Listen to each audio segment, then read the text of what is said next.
எல்லாம் கேட்டா வேலைக்கு ஆகாது அப்படின்னு சொல்லிட்டு பக்காவாக பிளான் போட்டு பயம் காட்டி மிரட்டி பணத்தை பிடுங்கும் கும்பல், பாம்பை பார்த்து பதறி போய் பணத்தை அள்ளி கொடுக்கும் கடைக்காரர்கள் எப்படியெல்லாம் ஏமாத்துறாங்க பாருங்களேன் என்று இணையத்தில் வெளியாகி ஆத்திரமடைய வைக்கும் வீடியோ காட்சிகள். வேலூர் மாவட்டம் காட்பாடி பகுதி தமிழக ஆந்திர எல்லையை இணைக்கிற மிக முக்கிய பகுதியா இருக்குது. காட்பாடி சுத்தூர் பேருந்து நிலையத்துக்கு பக்கத்துல இருக்கக்கூடிய ஷோரூம்லயும் பல்வேறு கடைகள்லயும் ஒரு மர்ம கும்பல் வந்து பாம்பை காட்டி பயமுறுத்தி அங்க இருக்கிறவங்க கிட்ட காசு பிடுங்கிருக்காங்க.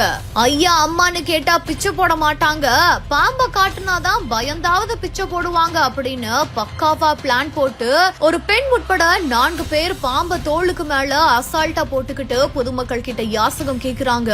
பொதுமக்கள் கடைகள்ல இருந்து அந்த பாம்பை பார்த்து பதறி அடிச்சிட்டு ஓடி இருக்காங்க. வேற வழியும் இல்லாம அங்க இருக்கிறவங்க ஒரு சிலர் அவங்களுக்கு காசும் கொடுத்திருக்காங்க. இது தொடர்பான வீடியோக்கள் தான் இப்போ சமூக வலைதளங்கள்ல வெளியாகி பெரும் பரபரப்பை ஏற்படுத்திட்டு வருது.